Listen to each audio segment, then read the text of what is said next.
Melimpahnya kayu jati di wilayah Desa Jatimulyo membuat Sareh membuka usaha limbah kayu di rumahnya.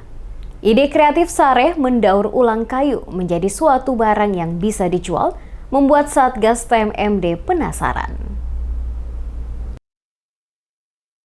Berkah kayu jati yang melimpah di Desa Jatimulyo membuat Sareh mendapat peluang bisnis dengan membuat kerajinan limbah kayu yang kemudian didaur ulang. Berbagai macam produk dijualnya seperti pot bunga, asbak, kursi, dan lain sebagainya.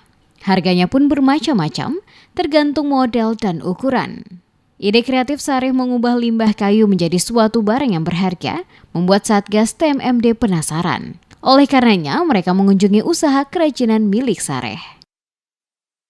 Ini usaha kayu lawasan, Mbak. Jadi limbah desa gitu. Karena di sini mayoritas usahanya larinya ke kayu karena lebih mudah cari kayu lawas. Sistem penjualan kerajinan limbah kayunya pun sudah maju. Tidak hanya menjual offline, tapi juga melayani penjualan online.